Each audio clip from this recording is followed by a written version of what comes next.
What's going on, fantasy football fans? I'm your host, Hussein the Brain, and you're watching The Couch. Welcome to my Week 11 Daily Fantasy Football Picks NFL video. Last week was a so-so week for me in GPP. Other than a Kirk Cousins lineup and a Drew Brees lineup, I didn't do that well. I did okay though. In cash games, however, I did really good, crushed it. So last week overall was a pretty good week as far as DFS goes. Twitter is a really useful tool when it comes to DFS. If you're not on Twitter, I suggest you get on there ASAP and follow me on there at Fantasy Couch.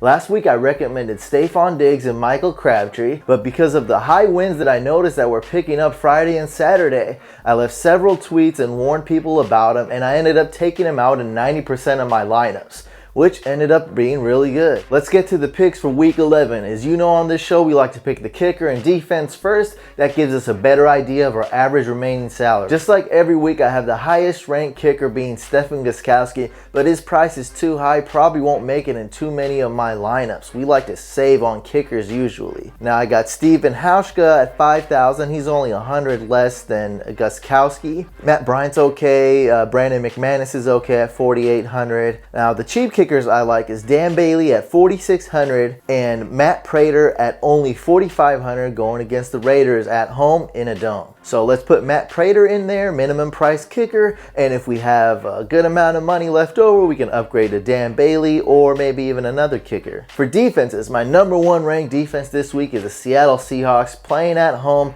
going against Blaine Gabbert and the 49ers. Now at 5,400 maximum price, you're probably not going to be able to afford them.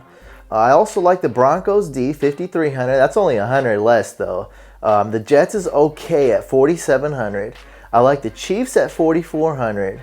But you can really save here by going with the Ravens, $4,100 for the Ravens D. Now that's going to be $1,300 cheaper compared to the Seattle Seahawks, so that's saving a lot. Now for a super sleeper defense, I got the 49ers at only 4,000 minimum price. Russell Wilson is the most sacked quarterback in the NFL. Their offensive line is terrible, and I see this being a low-scoring game. Even though the Seattle Seahawks are favored to win by a ton of points, it should be a low-scoring game. Another minimum price defense that's okay is the Buccaneers defense. Last week I went with the Panthers defense, priced at 4,700, was good value, ended up working out okay. This week I'm thinking of going all the way up to the Seattle Seahawks defense or saving a lot of money going with someone like the Ravens. So to help us pick our lineups, let's go with Matt Prater, minimum price, and the Baltimore Ravens defense, 4,100, dang near almost minimum price as well. If we have more money, we can spend up and get, let's say, the Seattle Seahawks defense. For quarterbacks, I like Tony Romo as a sleeper tournament play. You can stack him with Dez Bryant. Another quarterback I like for tournaments is Matt Ryan going against the Colts. I see him throwing a touchdown to Devontae Freeman,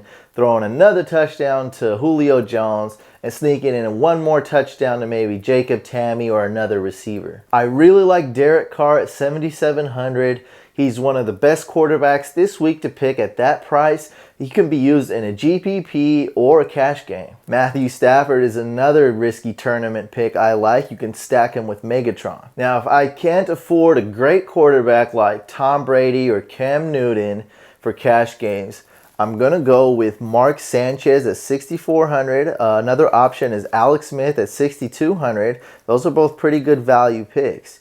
And these guys are priced at nearly 2/3 of the price of those top echelon quarterbacks like Brady and Newton. People have been asking me about Brock Osweiler. Now, he's good at his price at 6,000, but he's more of a tournament play. I'm not going to pick him in too many cash lineups, no cash lineups, matter of fact. But he is a good tournament play if you stack him with Demaryius Thomas. If you want to punt at the quarterback position, you could go with Case Keenum, priced at only 4,800. Now, I wouldn't recommend you have too many lineups with this guy in them, though, as the objective is to score the most fantasy points, not just find value. And still, 4,800 is still not going to give you great value. It's going to give you decent value. But remember, the objective is to score more fantasy points, and Case Keenum is not going to help you achieve that objective. For running backs, if you want to spend up, and I will have lineups with these two running backs in and no other ones, just these two. It will be Devontae Freeman and Adrian Peterson. I have them ranked as my top 2 running backs this week. And in cash games, if you have the money, it's going to be worth spending it on both those guys. Even though there's other running backs that are good, in cash games this week, I like to spend up and get those 2 guys if you can. Now, if not, let's say you want to spend up on a quarterback and you don't have a lot of cash left over, you can pick one of those guys, either AP or Freeman, and go with Charkandrick West. He's priced at $7,100. That's going to be really good value right there. Another great value running back is Darren McFadden. I love his floor. His ceiling is much higher now that he's playing the Dolphins. We've seen him put up decent numbers against tough defenses. And now that McFadden is playing the Dolphins, which are not good versus the running back in fantasy, he's going to bring great value at only $6,800. Danny Woodhead, more of a GPP pick, but I see this guy getting 4, 5, 6 targets in the 4th quarter alone. The Chargers are expected to trail by a few points and lose this game.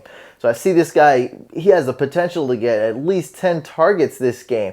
So, and that makes him more volatile. He may not get a lot of good rushing stats, but at $6,400, you're taking a little bit of risk. He may score 3 to 5 fantasy points, but he can get 17, 18 fantasy points if he finds the end zone. My super sleeper GPP pick is Darren Sproles, assuming Ryan Matthews is out. Now, all signs point to Ryan Matthews being out.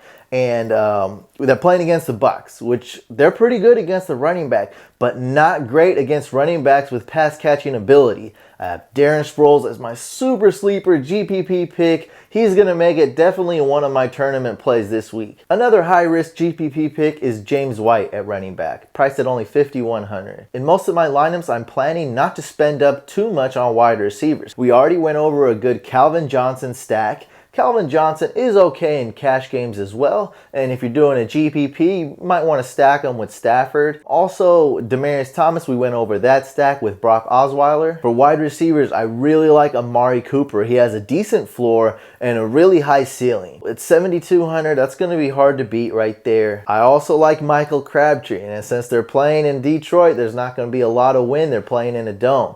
So $6,500, Michael Crabtree gets a ton of targets every game. He's got a high floor. He's going to be great playing cash games.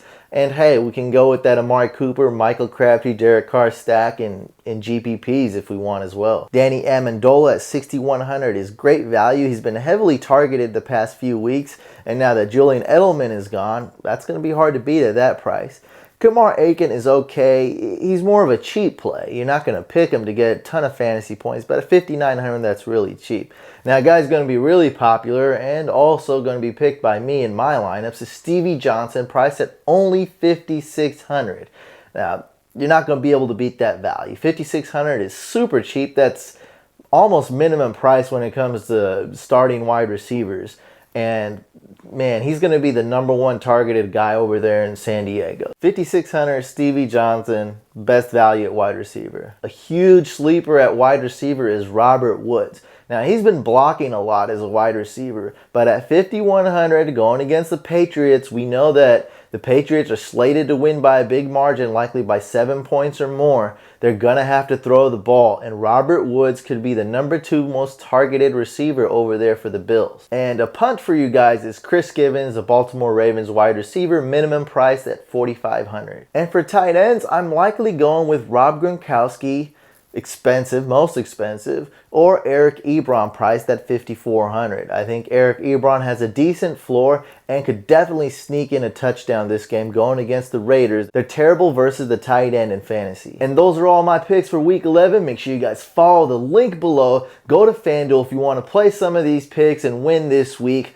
Also, make sure you use promo code Fantasy Couch. So follow the link below, go to FanDuel, and use promo code Fantasy Couch. I wish you guys good luck this week. Let's go out there and win. And that about wraps up this video. Make sure you guys go to fantasycouch.com for more picks for Week 11. 99.9% of the players I pick come from these notes. Also, make sure you subscribe to the YouTube channel. We'll be coming out with the weekly waiver wire videos and, of course, my weekly DFS NFL picks. And make sure you follow us on Twitter at Fantasy Couch and hit that like button on this video. Give it a thumbs up. I'll see you guys on the next video.